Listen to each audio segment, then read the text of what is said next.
Hey girl, hey! You are listening to the Cherry Lounge podcast, and I am your host, Tanisha Cherry. I've gotten so many beautiful compliments from you guys on my skin and how glowy she's looking, along with so many requests for skincare tips. And y'all know I don't like to discuss anything without getting into the basics, because if you don't go over the basics, you end up being basic, and I don't have basic friends. And y'all are my friends, okay? So today's episode is all about counterproductive habits that are blocking your skincare blessings. We're going to be discussing all the critical steps your skincare routine is missing. So let's get into it.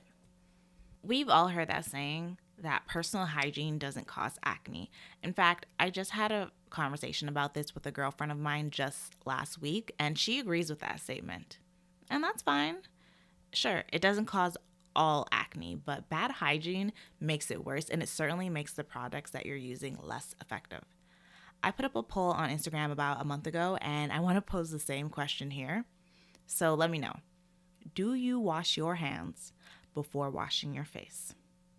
You guys, I was so shocked with how many people responded no. Like, honestly, I was mortified. I'm like, not my online community. What are y'all doing? Now, it's okay if you haven't or you don't. Well, not really, but I don't know who you are or your Instagram handle. So as long as you start now, it's okay. Because at Cherry Lounge, we're all about doing better when we know better. And y'all know better now, so please do better, okay? Personal hygiene is just as important as the products you're using and the technique in which you're applying them. And as simple as that statement is, a lot of us haven't really grasped that concept yet. Since being on Accutane, I've become hyper aware of all the things that come in contact with my face, such as my hands, pillowcases, towels, makeup brushes, and now because of the pandemic, face masks. Today, I'm going to go through all these different facial touch points to bring light to the critical steps you may be overlooking. First things first, some of us have anywhere from a 5 to 10 step skincare routine filled with acids and hydrating ingredients that claim to leave our skin feeling supple and looking dewy like J-Lo. But that means absolutely nothing if you are not washing your hands first, okay, you guys? One thing this pandemic has shown us is how many people weren't washing their hands frequently. When people were panic shopping, the first thing to sell out was hand sanitizer before soap.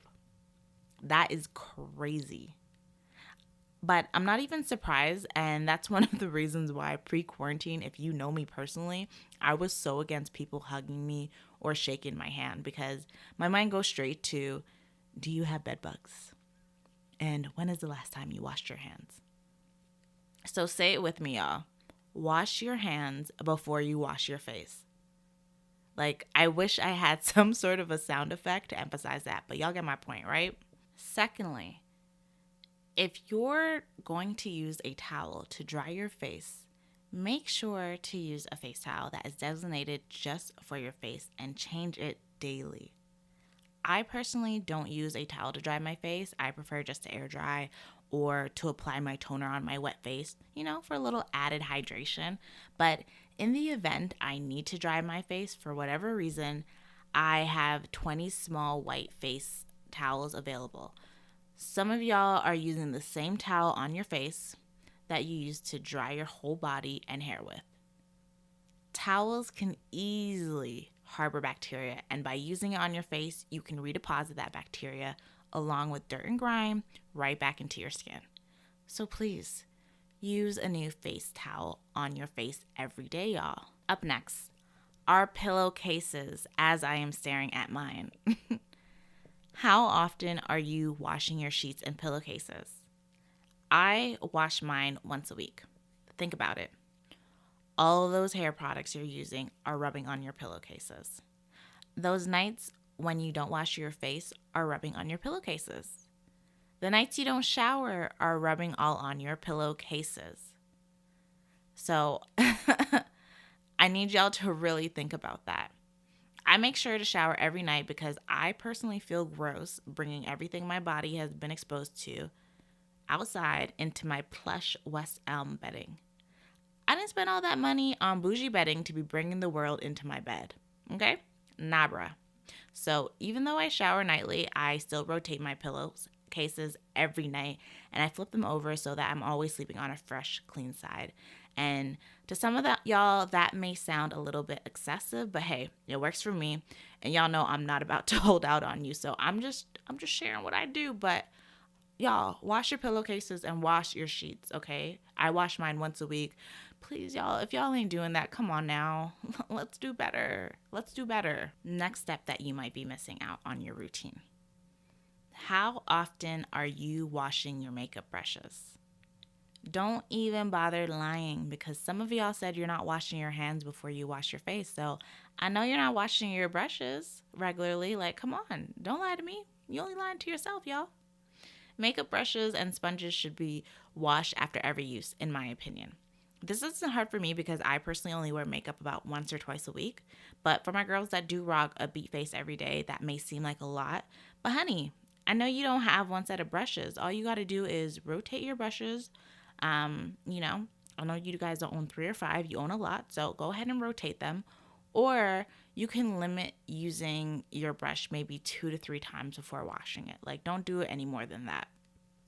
Or you can also just wash it right after you're done, or as you're doing your makeup, kind of like when you're cooking. Clean as you go so you don't have a bigger mess when you're done. Just a thought, throwing it out there. But anyways, cleaning your brushes regularly removes skin cells and bacteria, but it also prevents product buildup, extends the lifespan of your brushes, and improves product application. So if the, cleanly part of it isn't reason enough, just think of how much better your makeup is going to look on your face when you're using clean brushes, okay? Also, let's talk about where you're storing your brushes and products and why this is important. This may seem a little TMI, but Cherry Lounge Podcast is TMI in itself, so y'all are going to get used to it. We're all friends here.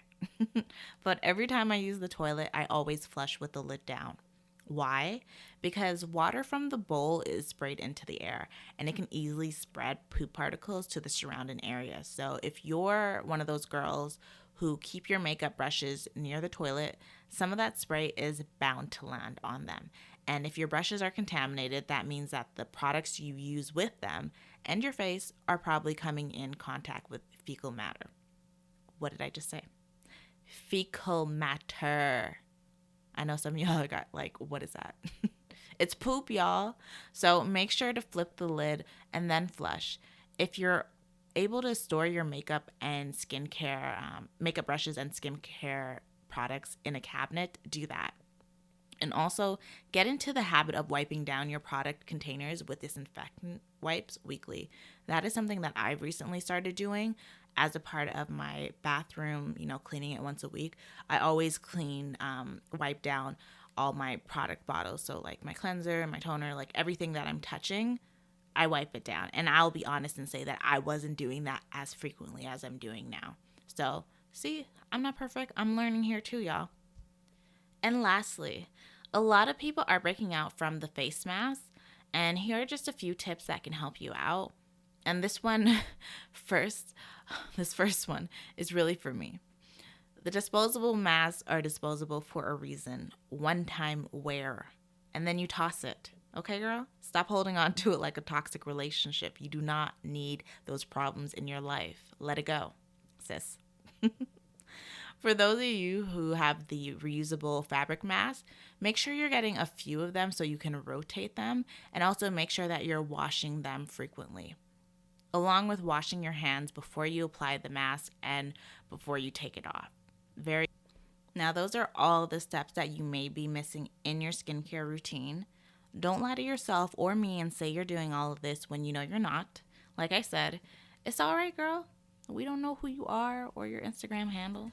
And besides, who cares what you did yesterday if you've gone ahead and fixed up today, okay? Thank you guys so much for tuning into this episode of the Cherry Lounge Podcast. If you enjoyed this episode, make sure to leave a 5-star review letting me know which steps you're surprised to see on the list, or to share your tips that I didn't mention. We're all friends here, so, don't hold out on us, okay? Share the wealth, share the wealth. Also, go ahead and post a screenshot on IG to show you're listening. Don't forget to tag my personal account at tanisha.cherry and Cherry Lounge Podcast so I can repost your story. Also, I have an IGTV on my Instagram showing my full nighttime skincare routine, all the products I'm using, how I apply it, start to finish. So if you are curious about that, go ahead and head over to my Instagram at tanisha.cherry. Follow me, watch that IGTV, like, comment, all that good stuff. Until next time, toodles.